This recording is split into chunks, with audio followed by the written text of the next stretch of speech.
আমি শপথ করতে চাই যে আমাদের এই চেতনাটাকে, শরীফ ওসমান হাদী যেই চেতনাকে ধারণ করে তার এই চরম মূল্য পরিশোধ করলো, আমরাও যদি আমাদের হৃদয়ে সেই চেতনা ধারণ করতে পারি, তাহলে আসলে আমাদের এই কথা, আমাদের এই প্রার্থনা এবং আমাদের এই বক্তব্য এটা সার্থক হবে।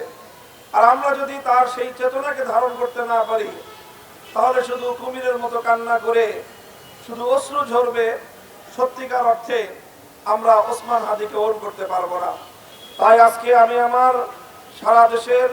সকল দেশপ্রেমিক জনতাকে উদাত্ত আহ্বান জানাবো, শরীফ ওসমান হাদীর জন্য আমাদের আজকে এমন একটি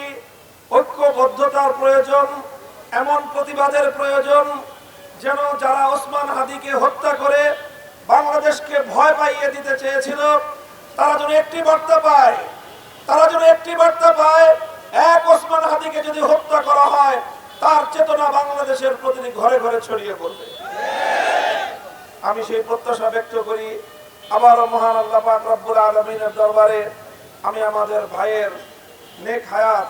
সুস্থতার সাথে তার হায়াত কামনা করি। এবং এই জন্য আমি সকলকে বলবো, আমাদের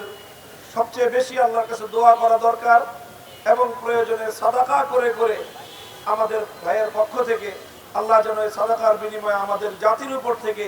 এই বিপদকে আল্লাহ পাক দূরে সরিয়ে দেন এবং তিনি যেন সুস্থ হয়ে আবার আমাদের মাঝে ফিরে আসেন।